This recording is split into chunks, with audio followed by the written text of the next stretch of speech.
This just in from Civil Defense Headquarters in Washington. It has been established that persons who have recently died have been coming back to life and committing acts of murder. If you have a gun, shoot him in the head. Hello, and welcome to tutorial number 2 for After the Dead, the online collectible card game for Facebook. In this tutorial, we're going to go over the mission system. Let's start with the different kinds of missions and talk about mission length a little bit. The mission lengths determine how many encounters you're going to have along the mission. While 4 encounters can tax even the best players, the longer the mission, the better chance you have of earning an uncommon or rare card once you complete the mission, as opposed to a common card. Exploring a wasteland is the most dangerous kind of mission you can go on. The reason is, there are no neighborhood buildings to give you support. Patrolling a neighborhood, on the other hand, allows you to use buildings in that neighborhood to help you in the combat.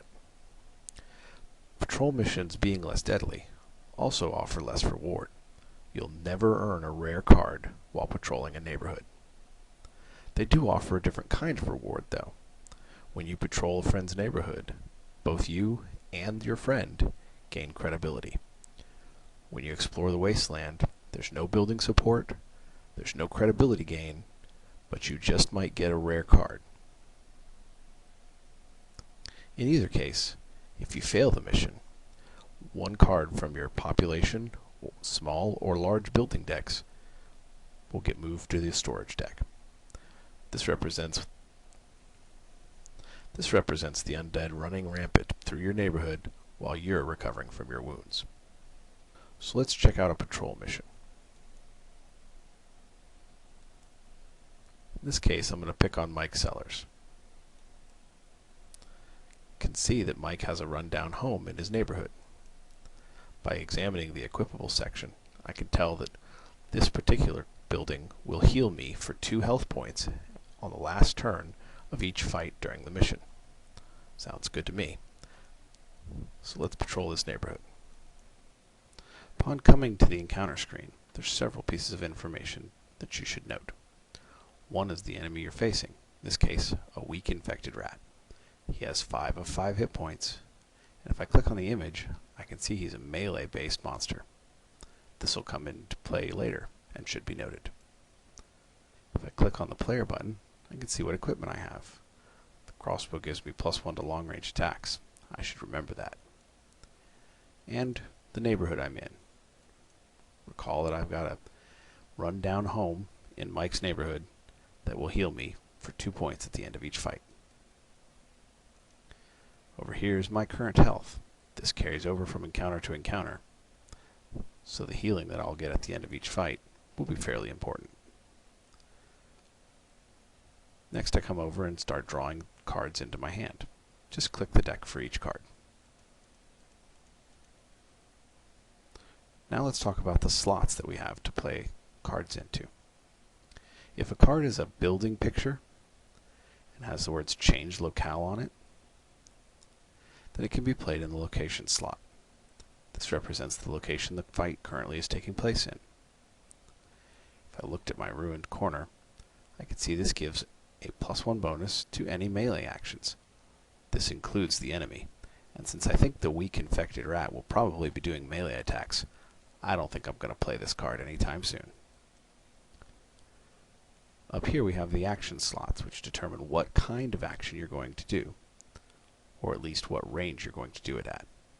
Melee, short range, or long range. Any action done at melee against somebody else who has done an action at short range provides a +1 bonus. Short range gets a bonus against long range, and long range gets a bonus against melee. That the weak infected rat is most likely going to play melee attacks, and that long range attacks are good against melee attacks, I think I'm going to play something into the long range slot. So let's look at the cards I have available. The bum gives a bonus to melee attacks. The salesman is a short range attack bonus. And the street rat is a healing action. Playing a healing action will increase your health by the amount listed at the start of the turn. Since I'm not hurt, that would be a waste. I want to play a long-range attack, but neither of these cards are long-range. That doesn't matter though. I can drag this card onto any of the 3 range slots. Whichever slot I drop it in determines which action I do. Just because he has a bonus to melee attacks doesn't mean that he has to be used to make one. It just means you won't get any bonus to it from that particular card. But since I know I have a bonus from my crossbow, and because I think he's going to play a melee attack, I'll use it anyways in the long range slot.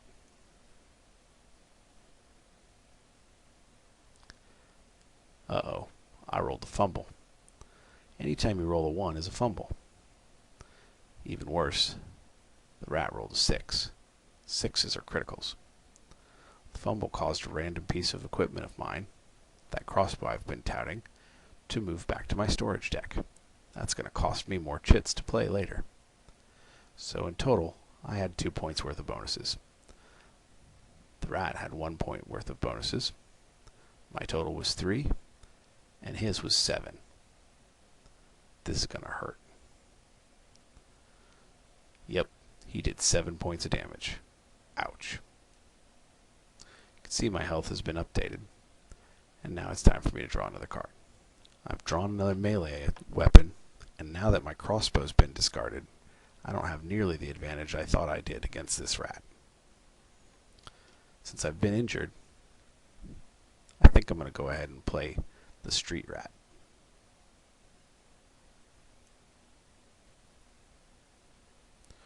Notice I healed a point of damage. Unfortunately, I then took 3 more. This rat is really working me over. Oh, that's what I needed. The programmer gives +1 to long-range attacks. So let's use him in the long-range slot. Now whose turn is it to roll a critical? You'll notice that I healed 2 points. This is because the rat's been dispatched, and Mike's run down home is healing me after the combat. This time I'm the one that rolled the critical, and the rat's the one that rolled the fumble. All told, I did 11 points of damage. That's 1 dead rat. For defeating the rat, I've earned some chits and some credibility. Mike's also earned the same amount of credibility since it's his neighborhood that I was patrolling. Your cards carry over, but your location doesn't. And you face a new enemy. Since I picked a 2 encounter length mission, this is the last encounter I'll have for this mission. Like the rat, the Dragger's a melee monster. So it's time for me to get to work. It was a tough fight, but I've managed to defeat the Dragger. After the mission, you can see that I've earned 26 more chits, 3 more credibility. My population has made income of 210 chits, and I was awarded the actress card. I have the opportunity to send Mike a request that says, I patrolled your neighborhood, do me a favor and patrol mine. This concludes the mission tutorial for After the Dead. We hope you enjoy the game.